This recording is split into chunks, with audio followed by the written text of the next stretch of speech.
Daniel Écart. Ça va bien? Yes. Yes. Merci pour votre temps de participer à cette petite entrevue-là ce matin. Ouais. On est là ce matin pour un peu donner un aperçu de la litière recyclée. Qu'est-ce qu'on a fait à la ferme Landrinoise en faisant la litière séparée. Puis aussi, ce qu'on veut savoir, pourquoi vous avez choisi un type de litière comme ça, comme projet à la ferme Landrinoise. Ben, moi, ce que je pourrais prendre comme parole, ça serait pour dire pourquoi le but de ça, c'est que c'est surtout parce que la matière première qu'on a déjà, en récupérant ça, ça nous donne une belle litière qui va enlever tous les petits problèmes qu'on peut y avoir avec le sable, qu'on considère que c'est encore un élément où les vaches sont très bien couchées, mais c'est la gestion du sable et de l'équipement qui s'use pas mal plus vite que de l'habitude. Donc, dans ce temps-là, moi, je préconise plus la litière comme ça, parce qu'on a déjà la matière première qui est le fumier qu'on peut récupérer. Quand on a commencé le projet, la relève voulait avoir des logettes profondes. La relève voulait avoir des logettes profondes avec du sable. Puis Daniel, il était anti-sable parce que l'après-sable, lui, il ne voulait pas le vivre. Moi non plus. Puis là, on a inculqué à la relève d'aller voir, s'informer, aller visiter des fermes où il y avait de la litière recyclée en logette profonde. On a fait le tour avec toi à plusieurs endroits. Puis après ça, on a décidé de s'en aller en logette profonde, mais avec de la litière recyclée parce qu'on voyait l'après-litière recyclée qui était facile à gérer, mais il fallait que ça s'aille fait dans les règles de l'art. Un beau produit assez sec, puis avec une fermentation assez adéquate, 3-4 jours, puis que ça soit fait comme il faut. Le balancement des logettes, il fallait que ça soit fait comme il faut, qu'il n'y ait pas de trous dans les logettes. Ça prenait un petit peu plus de main-d'œuvre pour ça, on le savait au départ, puis on a parti avec ça. Les problèmes qu'on a on a rencontrés, c'est sûr qu'au départ, au nouveau bâtiment, on n'a pas fait attention aux tensions parasites, on n'a pas fait attention à bien des petits cogus qu'on aurait dû faire attention, mais ça, on l'aurait dû. Ça, c'est toujours après qu'on le voit. On a fait des améliorations sur la tension parasite. On fait venir du monde qui était spécialisé là-dedans. Puis on réglait le problème. Après ça, ça s'est remis à aller mieux. Puis en faisant la litière recyclée, on a fait un petit cours 101 sur le balancement des logettes avec les personnes qui étaient attitrées à la tâche. Ça s'est amélioré beaucoup. À l'heure actuelle, les cellules somatiques sont alentour de 150 000 de leucocytes. Puis les mammites, je vous dirais que c'est peut-être 2 à 3 mammites par semaine qu'on peut avoir, des fois pas pantoute, mais sur un troupeau de 1200 vaches, de ne pas avoir 0 mammite à l'année ou sur 6 mois ou sur 3 mois, c'est de rêver en couleur. Des problèmes, des vaches à saillir, des vaches qui font des mammites, des vaches qui veillent, des vaches qui font des rétentions placentaires, ils vont en avoir tout le temps. Il s'agit de gérer en conséquence de n'en avoir le moins possible, puis de tout faire en son pouvoir pour prévenir au lieu de guérir. Aujourd'hui, avec toute la transformation de la ferme qui s'est passée, de passer avec litière, rib, paille, etc., d'autres litières, tomber avec litière recyclée, c'est sûr que moi, les clients, tu viens d'en donner un point, les mammites, les cellules somatiques, bien, pour nous, c'est une grande question qu'on se fait poser quand on est représentant pour vendre un équipement comme ça.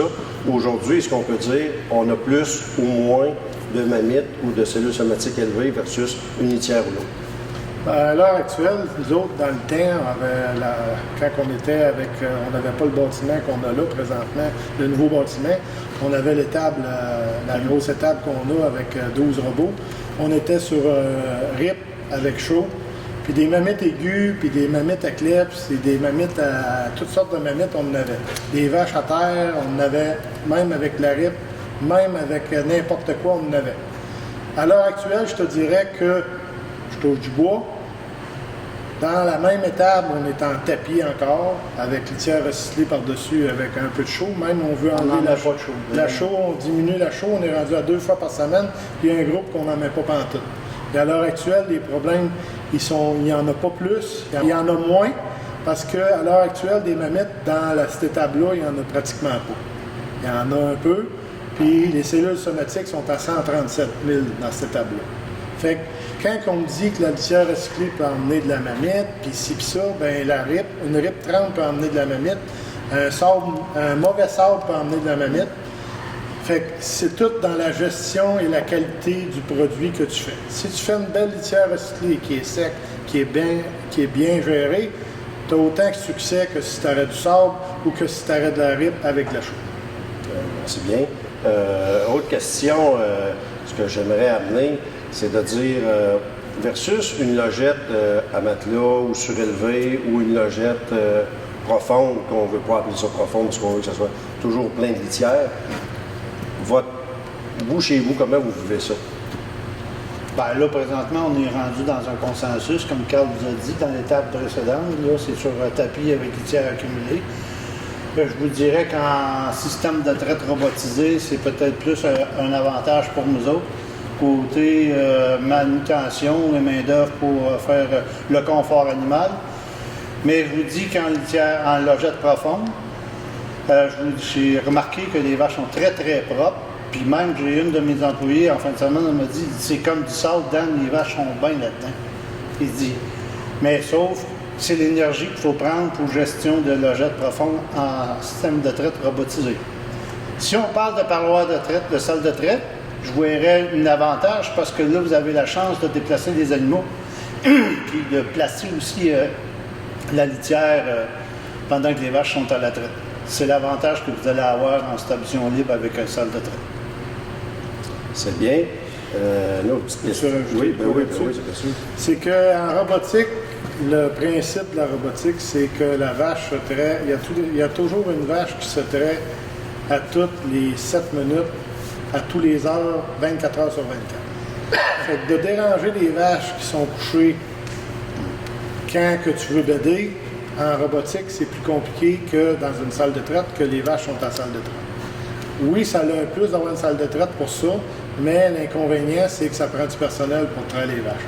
Le versus une logette profonde en robotique, si vous n'avez pas gros, vous avez un minimum de logettes, ben ça se fait manuellement, puis c'est faisable sans déranger les vaches.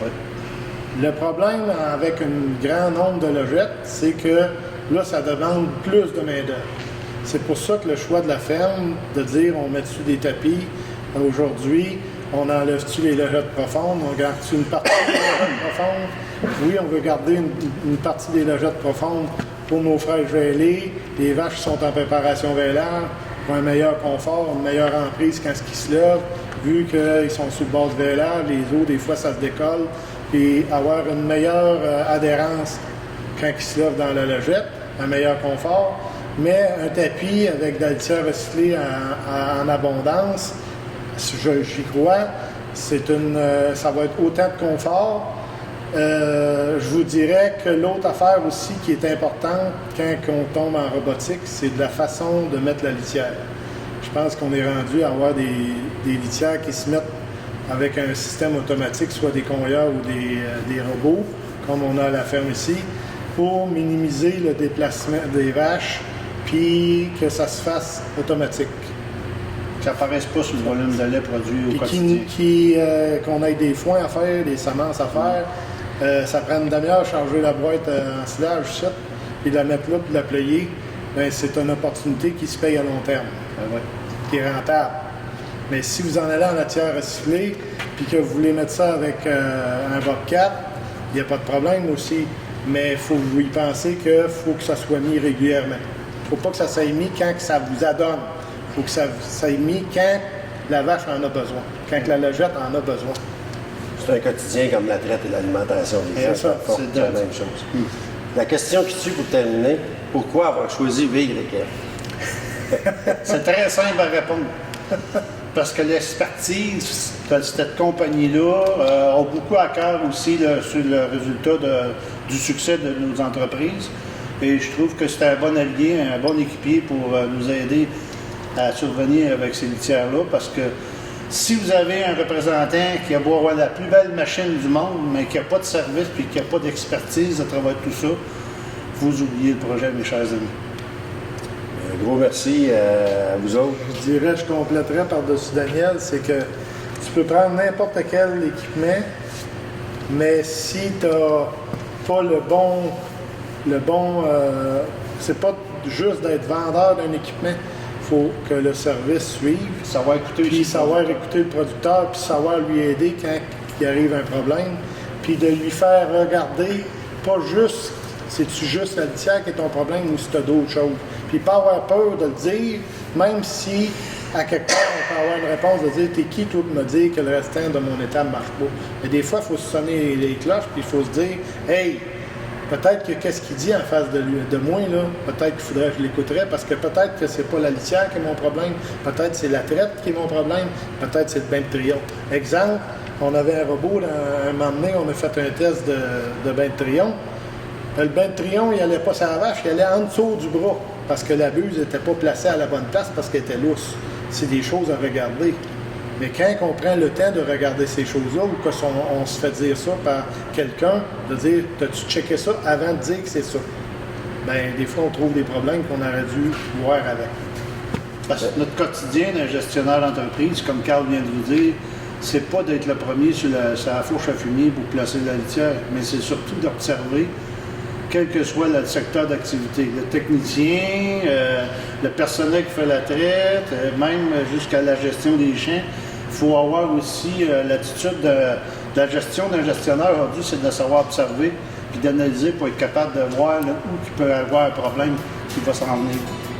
Fait que ça, c'est bien important là-dessus. Un gros merci, Daniel et Carl, puis pour votre temps. Vous avez l'entrevue. Merci, Yvon.